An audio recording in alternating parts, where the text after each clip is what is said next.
আজকে আমি মটন দো পেঁয়াজা করব, সেই জন্য আমাকে একটুখানি বেশি করে পেঁয়াজ নিতে হবে। প্রথমে পেঁয়াজগুলোকে আমি খুব ঝিরিঝিরি করে কেটে নেব।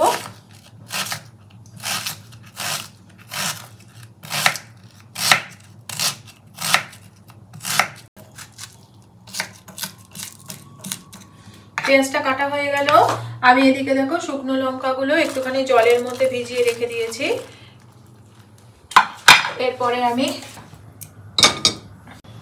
এরপরে আসল ঘি এর মধ্যে দিতে হবে, দিয়ে দিলাম। তারপরে দেখো ব্ল্যাক কার্ডামম, এটা আমি 3টে দিয়ে দিলাম হাফ কেজি মাংসে। আমার হাফ কেজি মাংস আছে, এটাতেই সুন্দর গন্ধ বেরোবে ঘি আর এই ব্ল্যাক কার্ডামমে।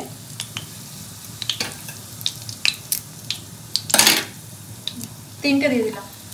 এরপরে যে অনিয়ন বা পেঁয়াজটা আমি কুচি করে রেখে দিয়েছিলাম সেটা আমি এর মধ্যে দিয়ে দিলাম।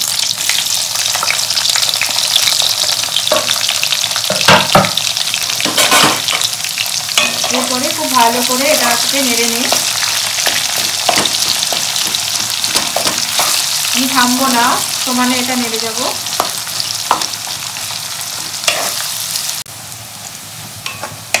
পেঁয়াজটা লাল লাল হয়ে ভাজা হয়ে গেছে। এরপরে আমি যে মাংসটা আমি ধুয়ে রেখে দিয়েছিলাম জল ঝরিয়ে, সেই মাংসটা আমি দিয়ে দেবো।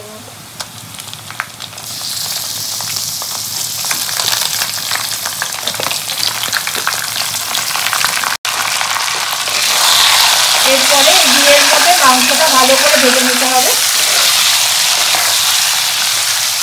10 মিনিট ভাজতে হবে।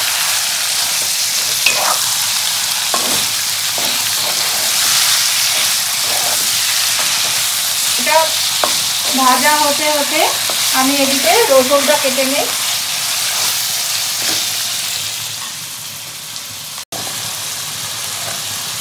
এরকম ছোট ছোট করে কেটে নেব।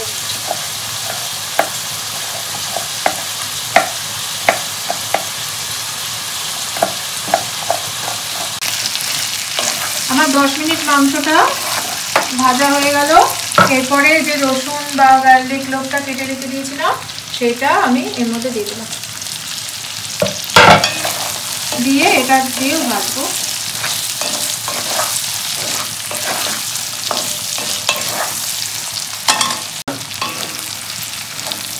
আমি রসুন দিয়ে ভেজে নিলাম।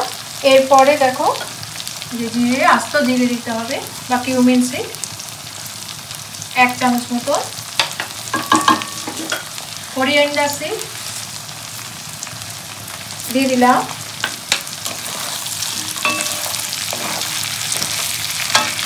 এরপরে যে শুকনো লঙ্কাটা ভিজিয়ে রেখে দিয়েছিলাম সেই শুকনো লঙ্কাগুলো এর মধ্যে দিয়ে দিচ্ছি, একটু ছিঁড়েই দিলাম।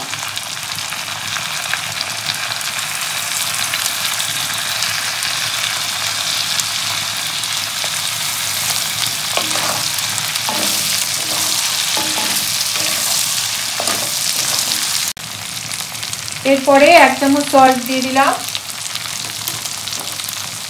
একটু হলুদ দিয়ে দিলাম বা turmeric powder, Kashmiri red chilli powder 1 চামচ মতো দিয়ে দিচ্ছি।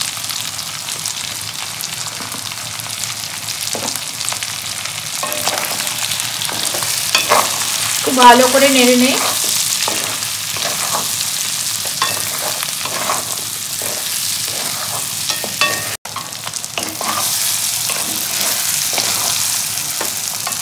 এরপরে আমি এর মধ্যে 100 গ্রাম মতো দই দিয়ে দিলাম। দই দিয়েও খুব ভালো করে নাড়তে হবে আস্তে আস্তে, যাতে দইটা ফেটে না যায়।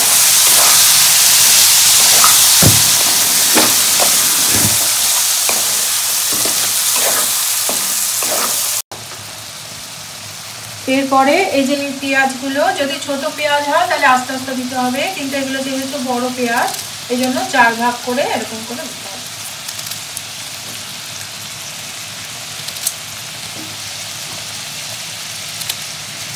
এটা ছোট আছে, 2 ভাগ করে দিলাম।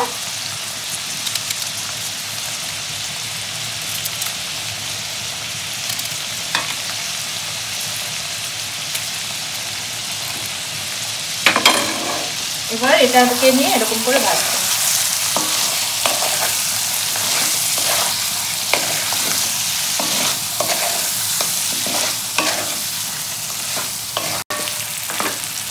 পেঁয়াজটা অল্প করে ভাজা হয়ে গেল, এরপরে এর মধ্যে 1 কাপ মতো জল দিয়ে দিতে হবে।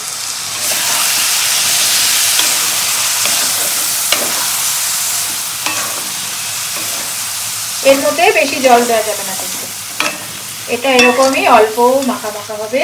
এরপরে এটাকে ঢেকে দিচ্ছি আমি।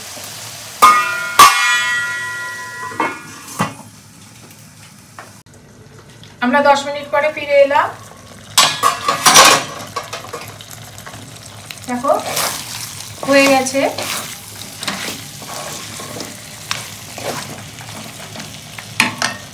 আমি এবার বন্ধ করে দিচ্ছি গ্যাসটা। এবার পরিবেশনের জন্য তুলে নিচ্ছি।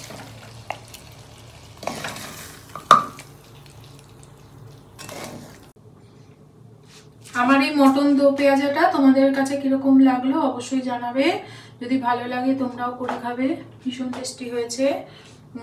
তোমরা আমাকে দেখো, লাইক করো, ভালোবাসো, ওই জন্য অনেক অনেক ধন্যবাদ।